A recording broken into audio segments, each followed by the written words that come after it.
Let's dive right into this explainer and talk about something we've all been searching for lately: anonymous credit cards. I mean, if you're spending any time online, you've definitely seen the hype popping up.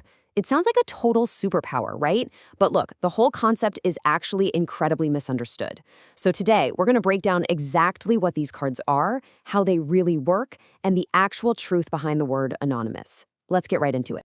Now, with data leaks literally hitting the news every single week, you've probably asked yourself at some point, hey, is there a way for me to just completely disappear, like become a total financial ghost online? Because let's be real, we are all so tired of plugging our actual credit card details into every random website we stumble across. So it naturally brings up the big question: can a credit card actually be 100% anonymous? Can you really buy things without leaving a single trace? Well, actually, no. To burst the Hollywood hacker myth right out of the gate, a totally invisible, untraceable credit card just does not exist. Strict financial regulations mean that card issuers absolutely have to know who they're dealing with, especially if you're looking for a card you can actually reload or use long term. So we really need to shift our mindset away from this idea of complete invisibility and instead focus on what actually matters, which is practical privacy. But hey, wanting to hide your info makes total sense. I mean, we're all completely exhausted from having our real card numbers and home addresses passed around every sketchy site on the web. Every time you make a payment, it leaves a trail. It exposes you to data leaks, rampant card fraud, and, oh man, let's be honest, those absolute nightmare subscription traps that feel like they take a literal act of Congress to cancel. We all just want a safer way to pay. So what you actually need isn't some magic anonymous card to hide from the government. What you need is a privacy buffer. Think of this like a giant protective shield standing between your real bank account and the internet. The store you're buying from never actually sees your real main card number. Instead, they get a temporary or preloaded set of numbers. It gives you that essential layer of separation and just drastically cuts down your risk of fraud. And because of that buffer, you know how many of your real bank details the merchant ends up seeing? Zero. Absolutely nothing. Now, behind the scenes, the payment still processes totally normally through major networks like Visa or MasterCard, but thanks to your privacy buffer, the merchant gets zero identifying financial data.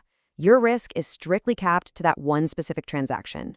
Section 1, the privacy arsenal. So you essentially have three main tools in your arsenal here. First up are prepaid cards. You load money onto these first, which limits the potential damage because there's simply no credit line for a hacker to drain. They're great for one-off purchases, but fully anonymous ones usually can't be reloaded. Second, we have virtual cards. These live entirely online, and they are awesome for setting really strict spending limits or just pausing them instantly. And third, disposable cards. These generate a temporary number for a single one-time transaction. If that website gets hacked a week later, well, that leaked number is already completely useless. Section 2, real-world superpowers. These cards are literal lifesavers in everyday scenarios. Managing online subscriptions is a massive one. You can easily dodge those unwanted surprise renewals by setting hard spending limits. They're also perfect if you want to test out some unknown software, or if you're shopping safely on international sites that might have totally different security standards. You can snag free trials without the anxiety of getting hit with a huge charge later, or, just make sensitive purchases that you'd rather keep off a shared family bank statement. Section 3, the privacy trade-offs. Now, we have to be realistic, right? There are a few limitations you definitely need to know about. First is exceptions issues. Some platforms might just straight up reject prepaid or virtual cards, especially if it's for a really high-value item or a long-term subscription. Second, refunds. Getting your money sent back to a temporary or prepaid card can sometimes be much slower and, honestly, a bit more complicated than with a standard credit card. And finally, balance recovery. If a prepaid card expires, getting your leftover cash back out of it can be a major headache. So it really all comes down to this core trade-off. Traditional credit cards are incredibly powerful and accepted literally everywhere, but they leave a massive, highly exposed data trail. Privacy-focused cards, on the other hand, ask you to trade just a little bit of that convenience for ultimate peace of mind. And actually, the smartest users rely on both. They use privacy cards as this vital, secondary layer of defense. Okay, let's address the elephant in the room. A super common concern people have is, are these cards actually legal to use?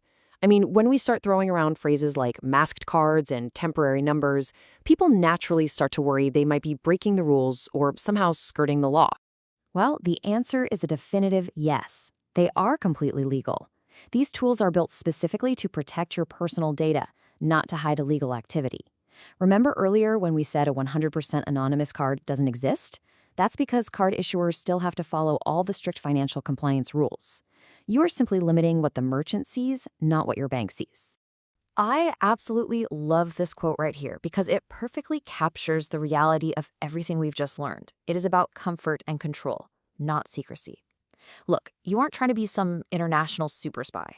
You just want a way to manage your digital spending safely, slash your risk of fraud, and finally stop handing over your most sensitive data to every single random website you click on. So, if you're ready to finally secure your online privacy and get your hands on a reliable virtual card, I highly recommend checking out CardUpNow.com.